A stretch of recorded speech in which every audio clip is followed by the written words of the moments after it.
Bom dia. É um prazer estar aqui no TED falando para vocês hoje e eu vou falar sobre a influência da internet. Eu aposto que cada um de vocês tem um celular no bolso, porque hoje em dia é muito difícil viver sem alguma coisa que se conecte à internet. E falando de internet, eu queria falar um pouco mais sobre compartilhamento, que é mandar e compartilhar coisas um com os outros. E sempre tem aquela teoria de que com 7 pessoas você pode conhecer o mundo inteiro, mas eu queria só compartilhar um dado com vocês aqui. Você sabia se cada um de vocês compartilharem uma coisa com 6 pessoas, e essas 6 pessoas compartilharem com mais 44 pessoas, e essas 44 pessoas compartilharem com mais 44 pessoas, e tudo isso acontecer 6 vezes, tá, eu sei que é um número muito grande, mas isso vai atingir 7 bilhões de pessoas. Isso é um número muito grande.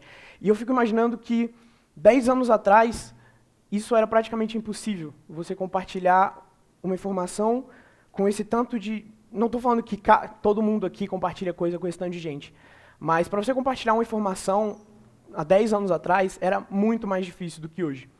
E isso até me deixa um pouco feliz por eu estar envolvido nessa parte de tecnologia e de internet. Bom, ao contrário do compartilhamento, eu queria comentar um pouco também sobre a privacidade com vocês.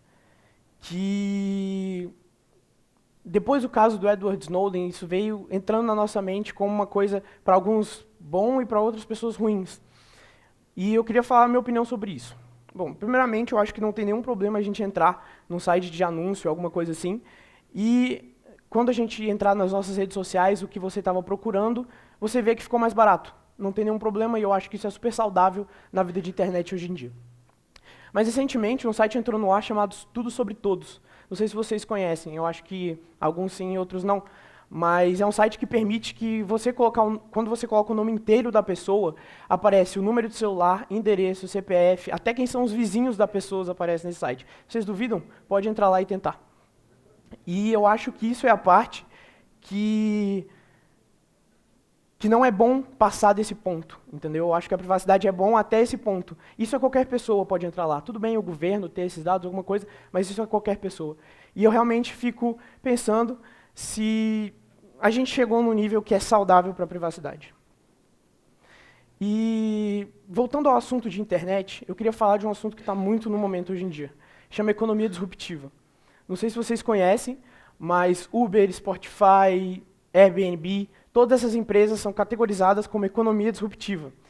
E hoje eu queria falar um pouco mais sobre as empresas que acham que não vão ser abaladas por essa economia, que é um novo tipo de economia diferente da tradicional, mas que eu acho que daqui a algum tempo todo mundo vai ter que entrar nesse tipo de economia.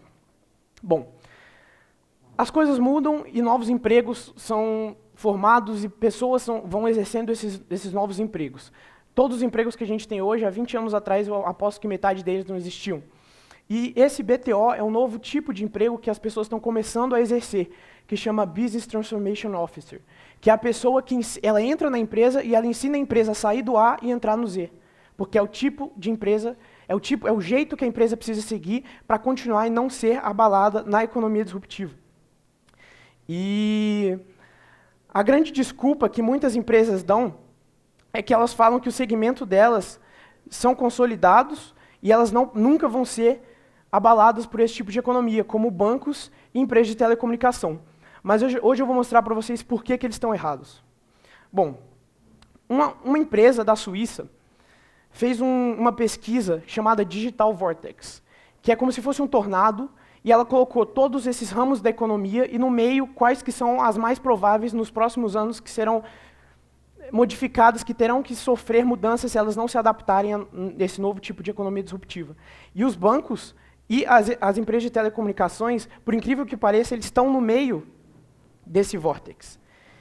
E só para contar um pouquinho sobre vocês, os bancos, apesar de toda a tecnologia que os bancos brasileiros, que são bastante avançados, que eles investem na tecnologia, isso não representa nem 1/5 do que os bancos dos Estados Unidos e do Reino Unido investiram juntos.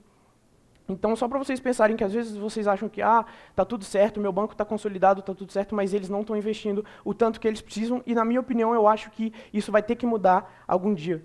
Nos Estados Unidos, já tem várias startups elas se autodenominam desagregadores de bancos. Tipo, você entra na startup como você não precisa mais de um banco. Eu sei que hoje ainda está um pouco cedo para a gente começar tudo isso. Mas se eu te falasse, há 5 anos atrás, para que você está ligando para um táxi? É só pedir para um aplicativo. Você nunca ia imaginar que você poderia fazer isso. Era muito mais fácil ligar 5 anos atrás. Algum de vocês hoje agora liga para pedir táxi? Aposto que não. E 715 milhões foi o valor que as empresas de financiamento coletivo, em 2014 e até o meio de 2015, investiram nesse novo tipo de economia. E, gente, isso é muito dinheiro, muito dinheiro. E agora, falando das telecomunicações, eu queria falar um fato muito interessante para vocês. Elas, novamente, vão precisar mudar, porque, por exemplo, você hoje em dia manda SMS ou você manda WhatsApp? Então, isso é uma coisa que as empresas elas precisam realmente mudar. E falando em telecomunicação e mídia digital, o Facebook, hoje, agora acho que dia 1º de setembro, ele atingiu o valor de mercado de 245 bilhões de dólares. Vocês têm ideia do tamanho? Então vou mostrar para vocês. Ele é maior do que a Telefônica, a Vodafone e a América Móvil junto, que são as 3 principais empresas de telecomunicação no mundo inteiro. Vocês têm ideia do impacto que isso faz no mundo? Então, os aplicativos, novamente, são coisas que eu queria voltar a falar para vocês, que eu acho que as empresas elas poderiam entrar em contato e fazer os aplicativos funcionarem de uma forma melhor. Porque, por exemplo, para uma empresa de telecomunicação, ela prefere que você use o WhatsApp ou o SMS? Claro que é o SMS, porque ela ganha dinheiro em cima disso. Mas todo mundo usa o WhatsApp. Então, é uma outra forma de pensar. Para você ter uma ideia, a venda de smartphones em 2010 foi de 10 milhões para 2015, 93 milhões. Então, cada dia mais, as pessoas mudam. E a economia precisa mudar também. A economia disruptiva é um novo jeito de pensar. É um novo jeito de você pedir um táxi pelo aplicativo. É um novo jeito de você ouvir música grátis. E isso é uma coisa que eu queria falar hoje para vocês. Qual seria a solução? Qual seria a solução de você mudar dessa economia tradicional, de você sair dessa coisa que vocês estão acostumados e tentar experimentar coisas novas? Eu acho que as empresas deveriam, por meio de APIs ou por meio de comunicar com esses aplicativos que todo mundo usa, por exemplo, o WhatsApp, e por que não, como agora as empresas já vêm fazendo, você não precisa mais pagar um plano de internet para o WhatsApp. E falando de internet, de áudio, uma mensagem de texto, da sua rede de plano mensal, ela consome 10 KB, uma foto 100 KB, mais 1 minuto de vídeo, que todo mundo aqui filma pelo menos 1 minuto, ele consome 12 MB. Então, as empresas elas precisam se adaptar às novas economias disruptivas. E trazendo isso para a nossa vida, a economia se adaptando é a nossa vida se adaptando. Então, por exemplo, eu não tenho muita história para contar para vocês, porque eu só tenho 15 anos. Muitos palestrantes aqui têm muito mais idade do que eu e têm várias histórias para contar. Mas, se eu fosse contar o tanto de vezes que eu mudei na minha vida, eu passaria o dia inteiro aqui contando. Porque todo mundo muda pelo menos uma vez. E todo dia a gente tem novas experiências. Mas e aí? Você vai querer mudar ou não? Obrigado.